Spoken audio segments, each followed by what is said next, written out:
ప్రేమలో ఉండేది సాక్రిఫైస్. తల్లి గురించి మాట్లాడేటప్పుడు, తల్లి ప్రేమ అన్నప్పుడు we talk about sacrificial love, because love has sacrifice. దేవుడు లోకాన్ని ఎంతో ప్రేమించాడు, తన అద్వితీయ కుమారుని ఇచ్చాడు. సాక్రిఫైస్.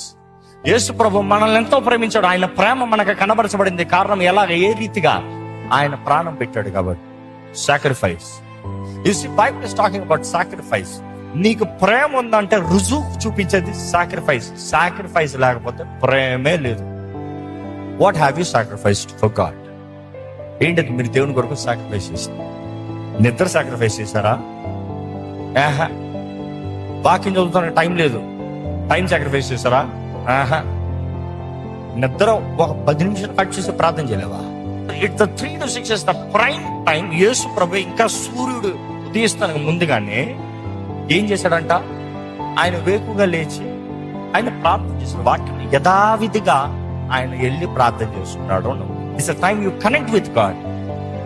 చాలా మంది అంటారు, సుఖంగా పడుకున్నాడిని 3 గంటలు లేచి ప్రార్థన చేయమంటే అదే చెప్పు. 3 గంటలకి నీ గర్ల్ ఫ్రెండ్ కాల్ చేస్తుంది, ఫోన్ చేస్తావా? అవసరం అయితే పడుకుంటానంట, పడుకోకనే వెయిట్ చేస్తాను. ఈ రోజు దేవుని దగ్గరికి వస్తే మాత్రం సాకు. నువ్వు అనుకునేటప్పుడు దేవుడు రావాలంట, నువ్వు అనుకునేటప్పుడు దేవుడు చేయాలంట. What have you sacrificed? God loves you and God wants you to love him.